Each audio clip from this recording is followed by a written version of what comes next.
લાહોલ સ્પીતિમાં 3 દિવસથી ભારે હિમવર્ષાથી જનજીવન ખોરવાયું. વ્યસ્ત ગણાતો રાષ્ટ્રીય ધોરીમાર્ગ નંબર 3 બંધ થતા લાહોલ ખીણનો સંપર્ક કરાયો. દારજાથી ટાંડી બ્રિજ અને અટલ ટનલ રોહતાંગથી ટિંડી પાંગી સુધીનો રસ્તો વાહનોની અવરજવર માટે બંધ કરાયો. ખેડૂતો અને માળીઓ આ હિમવર્ષાથી ખુશ થયા. હવામાન કેન્દ્ર શિમલાએ આગામી 2 થી 3 દિવસ સુધી ખરાબ હવામાન અને હિમવર્ષાની આગાહી કરી. જિલ્લા વહીવટીતંત્રે લોકોને બિનજરૂરી મુસાફરી ન કરવાની અને પોતાના ઘરોમાં સુરક્ષિત રહેવાની સલાહ આપી.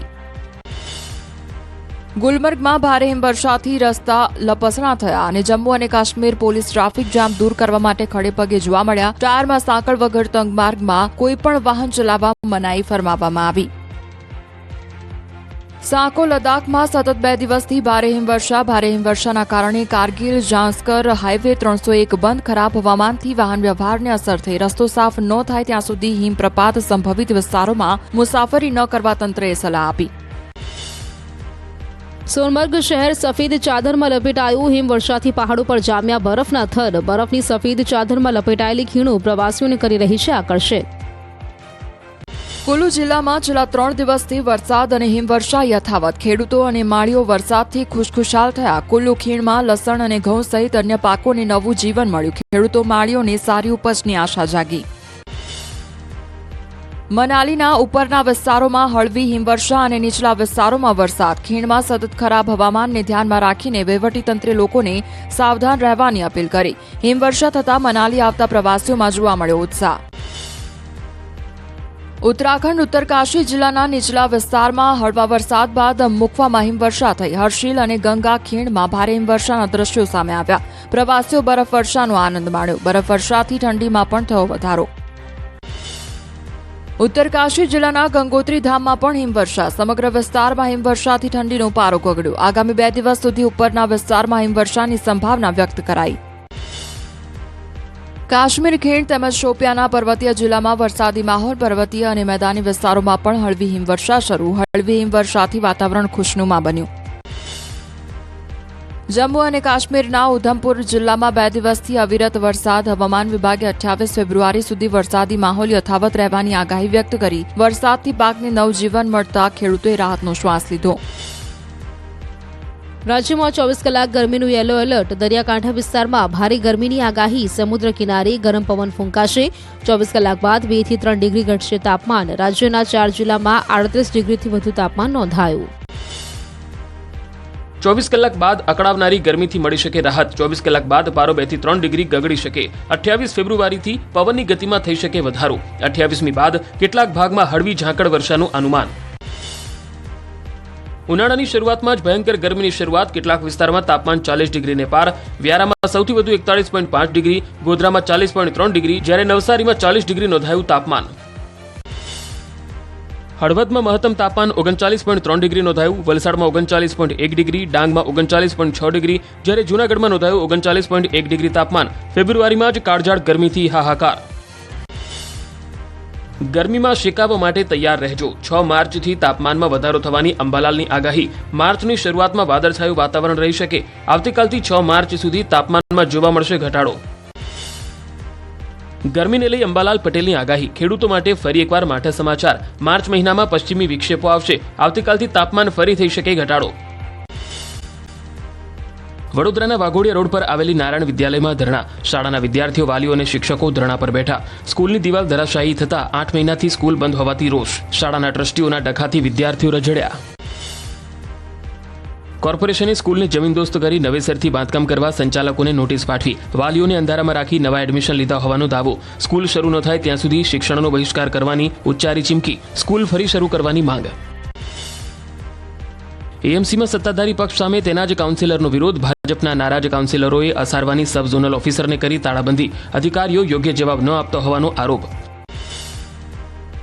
ગીર સોમનાથમાં સરકારી જગ્યા પરથી દબાણો દૂર કરવાની કામગીરી. સોમનાથ શંખ સર્કલ સામેથી ગેરકાયદે દબાણો દૂર કરવામાં આવ્યા. પોલીસ બંદોબસ્ત વચ્ચે 5 જેસીબી અને ટ્રેક્ટર સાથે કરાયું ડેમોલેશન. આ જગ્યા પર બનાવાશે બસ સ્ટેશન. જામનગરના જોડિયામાં ખેડૂતોએ ઉનાળુ તલની આગોતરા વાવણી શરૂ કરી. ચોમાસામાં ચોમાસુ પાક લઈ શકાય તે માટે શરૂ કરી વાવણી. જમીન ખેડી કાળા તલનું કરી રહ્યા છે વાવેતર. પાટણની હારીજ નગરપાલિકામાં કોંગ્રેસને મોટો ઝટકો. કોંગ્રેસના 4 સભ્યોએ કર્યા કેસરિયા. જયંતિ કાવડિયા, પ્રશાંત કોરાટે પહેર્યો ભાજપનો ખેસ. પાલિકામાં ભાજપનું સંખ્યાબળ 14 થી વધીને 18 થયું. ગાંધીનગરમાં 5 થી 7 માર્ચ દરમિયાન ગુજરાત સેમી કનેક્ટ સમિટ યોજાશે. નેધરલેન્ડ અને રિપબ્લિક ઓફ કોરિયાના એમ્બેસેડર રહેશે ઉપસ્થિત. 6 દેશ સાથે થશે રાઉન્ડ ટેબલ બેઠક. દેશની 6 આઈઆઈટી સંસ્થાઓ આ સમિટમાં લેશે ભાગ. ફિશિંગ કોન્ટ્રાક્ટ કેસમાં દિલીપ સંઘાણીને મોટી રાહત. સુપ્રીમ કોર્ટે 400 કરોડના કથિત કૌભાંડ કેસમાં રાહત આપી. સંઘાણીની કેસ મુક્ત થવાની અરજીને સુપ્રીમ કોર્ટે રાખી માન્ય. સાબરકાંઠા જિલ્લા પંચાયતની સામાન્ય સભા પહેલા યોજાયો હેલ્થ ચેકઅપ કેમ્પ અને પંચાયતના સભ્યો, અધિકારીઓ સહિત 75 લોકોનું કરાયું ચેકઅપ. ડાયાબિટીસ, બ્લડ પ્રેશરનું કરાયું નિદાન. 25-26નું બજેટ રજૂ કરાયું. વન નેશન વન ઇલેક્શનનો ઠરાવ કરાયો પસાર. હવેથી જૂના વાહનની નેમ પ્લેટ નવા વાહનમાં લગાવી શકાશે. કેટલીક શરતો સાથે 2 કિસ્સામાં વાહન નંબર કરી શકાશે રિટેન. 90 દિવસમાં પ્રક્રિયા કરવાની રહેશે પૂર્ણ. ગોંડલ માર્કેટિંગ યાર્ડ ખાતે ભાજપની સેન્સ પ્રક્રિયા હાથ ધરાઈ. ધોરાજી, જેતપુર, જસદણ, ઉપલેટા, ભાયાવદર નગરપાલિકાના પ્રમુખ, ઉપપ્રમુખ માટે યોજાઈ સેન્સ. ચૂંટાયેલા સભ્યોએ સેન્સ પ્રક્રિયામાં ભાગ લીધો. કેરળના દરિયાકાંઠે ઓસફોર માઇનિંગની મંજૂરી આપતા માછીમારોનો વિરોધ. કેન્દ્ર સરકારના નિર્ણય સામે માછીમાર સમુદાય દરિયાકાંઠે બોટ લંગારી. તિરુવનંતપુરમના માછીમારોએ વિરોધ દર્શાવ્યો. ઉત્તર પ્રદેશમાં સંભલની શાહી જામા મસ્જિદમાં રંગરોગાન માટે મંજૂરી. હાઈકોર્ટે 3 સભ્યોની સમિતિની રચના કરી. જામા મસ્જિદ બહાર ચુસ્ત પોલીસ બંદોબસ્ત ગોઠવાયો. નવા શૈક્ષણિક વર્ષમાં પાઠ્યપુસ્તકોમાં થશે બદલાવ. ધોરણ 1, 6 થી 8 અને 12ના કેટલાક પુસ્તકો બદલાશે. ગુજરાત રાજ્ય શાળા પાઠ્યપુસ્તક મંડળે લીધો નિર્ણય. અમદાવાદમાં ધોરણ 12ની બોર્ડની પરીક્ષાના વિદ્યાર્થીઓનું કરાયું સ્વાગત. વિજ્ઞાન પ્રવાહનું પ્રથમ પેપર ફિઝિક્સ અને સામાન્ય પ્રવાહમાં અર્થશાસ્ત્રનું પેપર લેવાયું. વિદ્યાર્થીઓનું ગુલાબનું ફૂલ આપીને સ્વાગત કરાયું. દાહોદમાં જિલ્લા શિક્ષણ અધિકારીએ 2 વિદ્યાર્થીઓને પોતાની કારમાં બેસાડી પરીક્ષા સેન્ટર પર પહોંચાડ્યા. વિદ્યાર્થીનીઓ અન્ય શાળાએ પહોંચી જતા ડીઈઓએ પોતાની કારમાં સમયસર પરીક્ષા કેન્દ્ર પર પહોંચાડી. વડોદરામાં સેન્ટ્રલ જેલના કેદીએ આપી ધોરણ 10ની બોર્ડની પરીક્ષા. મધ્યસ્થ જેલમાં કેદીઓ માટે કરાઈ અલાયદી વ્યવસ્થા. કાચા કામના કેદી સંજય પરમારે જેલમાં આપી પરીક્ષા. બોર્ડની પરીક્ષાને લઈને એસટી નિગમ પણ તૈયાર. એસટી વિભાગ દ્વારા 250 જેટલી ટ્રીપો વધારાઈ. એસટી નિગમના દરેક વિભાગોમાં કંટ્રોલ રૂમ શરૂ કરાયો. વિદ્યાર્થી તેમજ શાળાઓ માટે ખાસ વ્યવસ્થા. રાજ્યમાં બોર્ડની પરીક્ષાનું ધોરણ 10નું પ્રથમ પેપર પૂર્ણ. શાંતિપૂર્ણ માહોલમાં પ્રથમ પેપર પૂર્ણ થયું. પેપર એકંદરે સરળ રહેતા વિદ્યાર્થીઓ ખુશ. એસટી વિભાગને શિવરાત્રીનો મેળો ફળ્યો. એસટી વિભાગની અંદાજિત 1,42 લાખની આવક. ગત વર્ષે 1,50 લાખની થઈ હતી આવક. મોટી સંખ્યામાં ભક્તો આવતા થયો ફાયદો. મહાશિવરાત્રીના મેળામાં એસટીનો 2 લાખથી વધુ મુસાફરોએ લાભ લીધો. એસટી વિભાગ દ્વારા વધારાની 300 મોટી બસની સાથે 700 મિની બસ મૂકવામાં આવી હતી. જૂનાગઢમાં 6 દિવસ માટે મેળાનું કરાયું હતું આયોજન. શિવરાત્રીના પર્વ નિમિત્તે ઉજ્જૈન મહાકાલેશ્વર મંદિરે મહાભિષેકનું આયોજન. શ્રી મહાકાલને માળાથી કરાયો વિશેષ શણગાર. રાજાના રૂપમાં થયા બિરાજમાન. શ્રી મહાકાલના દરબારમાં શેરીની જય મહાકાલની મહાઆરતી સાથે શિવરાત્રી ઉત્સવની પૂર્ણાહુતિ કરાઈ. જૂનાગઢમાં શિવરાત્રી મેળો વિધિવત રીતે સંપન્ન. શરીરે ભસ્મ લગાડી સાધુઓએ મૃગીકુંડમાં શાહી સ્નાન કર્યું. રવેડીમાં નાગા સાધુઓએ અવનવા કરતબો કર્યા. ગિરનારની તળેટીમાં હર હર મહાદેવનો નાદ ગૂંજી ઉઠ્યો. મહાકુંભની પૂર્ણાહુતિ બાદ પણ પ્રયાગરાજમાં ભાવિકોની ભારે ભીડ. લાખો યાત્રાળુઓએ ત્રિવેણી સંગમમાં પવિત્ર સ્નાન કર્યું. સમાપન બાદ પણ ભક્તો સંગમમાં લગાવી રહ્યા છે ડૂબકી. મહાકુંભમાં બન્યો મહારેકોર્ડ. 13 જાન્યુઆરીથી શરૂ થયેલ મહાકુંભમાં લગભગ 66 કરોડ 30 લાખથી વધુ શ્રદ્ધાળુઓએ કર્યું અમૃત સ્નાન. કરોડો ભક્તોએ પ્રયાગરાજના ત્રિવેણી સંગમમાં પવિત્ર ડૂબકી લગાવી ધન્યતાની અનુભૂતિ કરી. મહાકુંભનું ભવ્ય સમાપન થતાં પ્રધાનમંત્રી મોદીએ કર્યું ટ્વીટ. લખ્યું, આટલી મોટી ઇવેન્ટનું આયોજન કરવું સહેલું ન હતું. જનતા જનાર્દન, જે મારા માટે ભગવાનનું સ્વરૂપ, ભક્તોની સેવામાં કમી રહી ગઈ હોય તો માફ કરજો. 45 દિવસના ઉત્સવ માટે 140 કરોડ દેશવાસીઓની શ્રદ્ધા જોઈ અભિભૂત થયો. પ્રયાગરાજમાં મહાકુંભ સંપન્ન થયો, જે નિમિત્તે મહાકુંભનું ગીત જાહેર કરાયું. 45 દિવસીય મહાકુંભ ગઈકાલે સમાપન થયું. 13 જાન્યુઆરીથી શરૂ થયેલા મહાકુંભમાં કરોડો ભક્તોએ લગાવી ડૂબકી. રેલ મંત્રી અશ્વિની વૈષ્ણવ પ્રયાગરાજની મુલાકાતે મહાકુંભ દરમિયાન રેલવેના વિવિધ વિભાગે કરેલી કામગીરીને બિરદાવી. મહાકુંભમાં લગભગ 16,000થી વધુ ટ્રેનો દોડી લાખો મુસાફરોએ ટ્રેનમાં કરી મુસાફરી. પ્રયાગરાજમાં મહાકુંભ મેળાની પૂર્ણાહુતિ બાદ સ્વચ્છતા અભિયાન હાથ ધરાયું.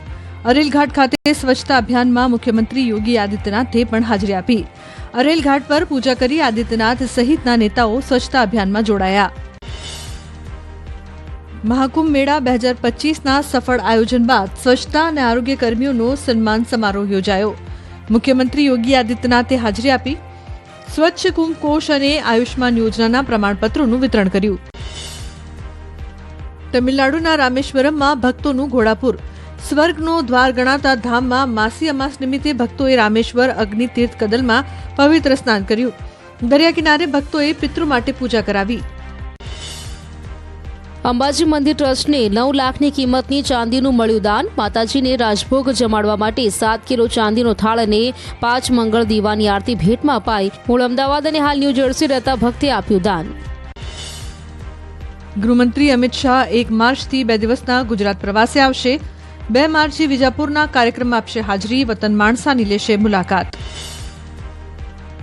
અમદાવાદ નેશનલ ઇન્સ્ટિટ્યૂટ ઓફ ડિઝાઇનનો 44મો પદવીદાન સમારોહ યોજાયો. મુખ્ય મહેમાન તરીકે રાષ્ટ્રપતિ દ્રૌપદી મુર્મુ રહ્યા ઉપસ્થિત. 430 વિદ્યાર્થીઓને પદવી એનાયત કરાઈ. રાષ્ટ્રપતિ દ્રૌપદી મુર્મુ બન્યા ગુજરાતના મહેમાન. નર્મદા જિલ્લામાં સ્ટેચ્યુ ઓફ યુનિટીની મુલાકાત લીધી. સરદાર સાહેબની પ્રતિમાને અર્પણ કરી ભાવાંજલિ. રાજ્યપાલ આચાર્ય દેવવ્રત અને પ્રોટોકોલ મંત્રી જગદીશ વિશ્વકર્મા ઉપસ્થિત રહ્યા. રાષ્ટ્રપતિ દ્રૌપદી મુર્મુ 28 ફેબ્રુઆરીએ આવશે કચ્છની મુલાકાતે. ભૂકંપ આધારિત મ્યુઝિયમ, સ્મૃતિવન, પ્રવાસન સ્થળ ધોરડો અને ધોળાવેરાની મુલાકાત લેશે. ભુજ, ધોરડો અને ધોળાવેરા પોલીસ છાવણીમાં ફેરવાયું. પ્રાણી કલ્યાણ માટે અનંત અંબાણીના વનતારાને પ્રતિષ્ઠિત રાષ્ટ્રીય પ્રાણી મિત્ર એવોર્ડથી કરાયું સન્માનિત. વનતારા સાથે કામ કરતી સંસ્થા રાધેકૃષ્ણ ટેમ્પલ એનિમલ વેલફેર ટ્રસ્ટના યોગદાન બદલ અપાયું સન્માન. દિલ્હીમાં વિજ્ઞાન ભવનમાં આયોજિત સમારોહમાં વનતારાને એવોર્ડ એનાયત કરાયો. વનતારાના સીઈઓ વિવાન કરણીએ આ સન્માનનો કર્યો સ્વીકાર. પશુઓની સુરક્ષા માટે પોતાનું જીવન અર્પણ કરનાર લોકોને તેમણે આ એવોર્ડ કર્યો સમર્પિત. આ સંસ્થા હાથીઓના રેસ્ક્યુ, સારવાર અને જીવનભર સંભાળની કરે છે કામગીરી. રેસ્ક્યુ કરાયેલા 240 જેટલા હાથીઓની જામનગર સ્થિત વનતારામાં લેવાઈ રહી છે સંભાળ. અહીં હાથીઓ માટે વિશ્વકક્ષાની પશુ ચિકિત્સા અને સારવાર કેન્દ્ર કરાયું છે તૈયાર.